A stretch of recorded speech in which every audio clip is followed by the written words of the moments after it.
नमस्कार दोस्तों। आज के हमारे इस वीडियो में हम आपके लिए अगहन मास के गुरुवार के दिन किया जाने वाला महालक्ष्मी के व्रत की कहानी लेकर आए हैं। अगर आपको ये कहानी पसंद आए तो नीचे कमेंट बॉक्स में जय माँ लक्ष्मी की अवश्य लिखें। तो आइए सुनते हैं माँ लक्ष्मी की कहानी। एक समय सौराष्ट्र में भद्रश्रवा नाम का एक प्रतापी राजा राज्य करता था। उसकी रानी सूरज चंद्रिका थी। वह बहुत सुंदर, सुलक्षणा और पतिव्रता नारी थी। रानी और राजा को 7 पुत्रों के बाद एक कन्या का जन्म हुआ था। उन्होंने अपनी कन्या का नाम श्यामबाला रखा था। एक बार लक्ष्मी जी के मन में विचार आया कि वह जाकर राजा के महल में रहें, जिससे राजा को और भी धन दौलत की प्राप्ति होगी और वह अपनी प्रजा को और भी अधिक सुख दे पाएगा।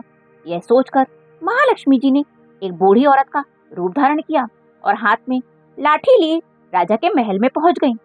उन्हें देखते ही एक दासी उनके पास आई और उनका नाम, काम, धर्म आदि पूछने लगी। वृद्ध ब्राह्मणी का रूप धारण करे महालक्ष्मी जी बोली, बेटी, मेरा नाम कमला है और मेरे पति का नाम ईश्वर है। हम द्वारका में रहते हैं। तुम्हारी रानी पिछले जन्म में एक वैश्य की पत्नी थी, जो कि बहुत गरीब थे। गरीबी के कारण हर रोज उनके घर में झगड़े और कलेश होते थे। इससे तंग आकर एक दिन वह घर छोड़कर चली गईं और जंगल में खाली पेट भटकने लगी। उनकी इस दुर्दशा पर मुझे दया आई। तब मैंने उसे सुख संपत्ति देने वाली महालक्ष्मी व्रत की कथा सुनाई। मेरे कहने पर उसने महालक्ष्मी का व्रत किया, जिससे माँ लक्ष्मी प्रसन्न हुई और उसकी गरीबी दूर हो गई। उसका घर संसार धन धान्य से भर गया। इसके बाद वे दोनों पति पत्नी परलोक सुधार गए और बैकुंठ लोक में उन्होंने निवास किया। जितने सालों तक उन्होंने यह महालक्ष्मी व्रत किया, उतने हजारों सालों तक सुख भोगा। अब उसका जन्म राजघराने में हुआ है, परंतु वह श्री महालक्ष्मी जी का व्रत करना भूल गई है। मैं यहाँ उसे यह व्रत याद दिलाने आई हूँ। यह सब बातें सुनकर दासी ने उस वृद्ध महिला को प्रणाम किया और फिर उस महालक्ष्मी व्रत की पूरी विधि पूछी।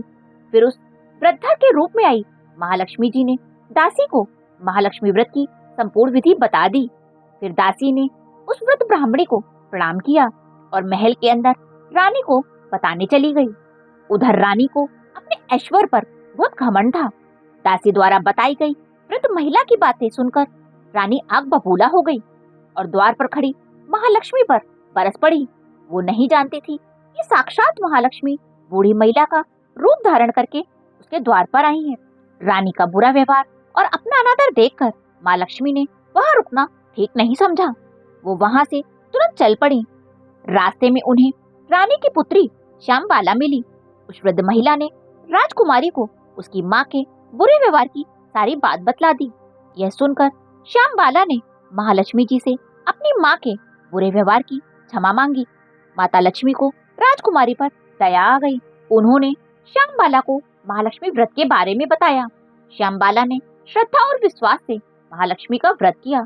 फलस्वरूप राजा सिद्धेश्वर के सुपुत्र राजा मालाधर से उसका विवाह हो गया। वो अपने पति के साथ ससुराल में आनंद से दिन बिताने लगी। उधर दूसरी ओर महालक्ष्मी जी का रानी पर प्रकोप हुआ, जिसके कारण राजा का संपूर्ण राज नष्ट हो गया। खाने तक के लाले पड़ गए। ऐसी हालत में वो दोनों भटकते हुए जंगल में रहने लगे।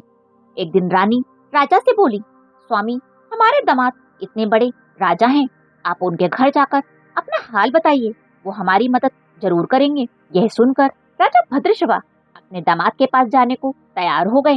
दामाद के राज्य में पहुंचकर वो एक पेड़ के नीचे आराम करने लगे। वहां आती जाती दासियों ने देखा तो विनम्रता से पूछने लगी कि आप कौन हैं। जब उन्हें पता चला कि वह रानी श्यामबाला के पिता हैं, तो वह दौड़कर रानी के पास गई और उन्हें सारी बात बतला दी। रानी ने दासी के हाथों राज परिधान भेजकर ठाट बाट से अपने पिता का स्वागत कराया।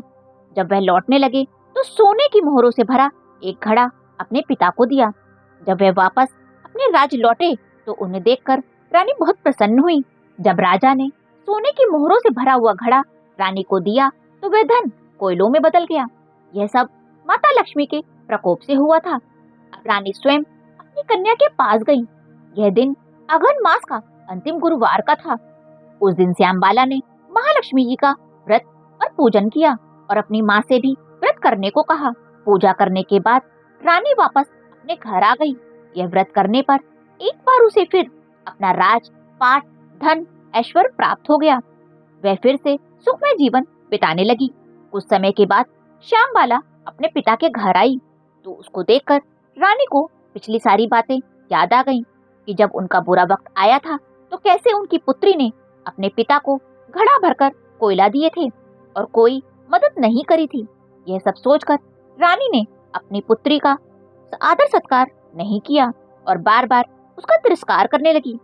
जब राजकुमारी श्यामबाला वापस जाने लगी तो रानी ने उसे कुछ भी नहीं दिया।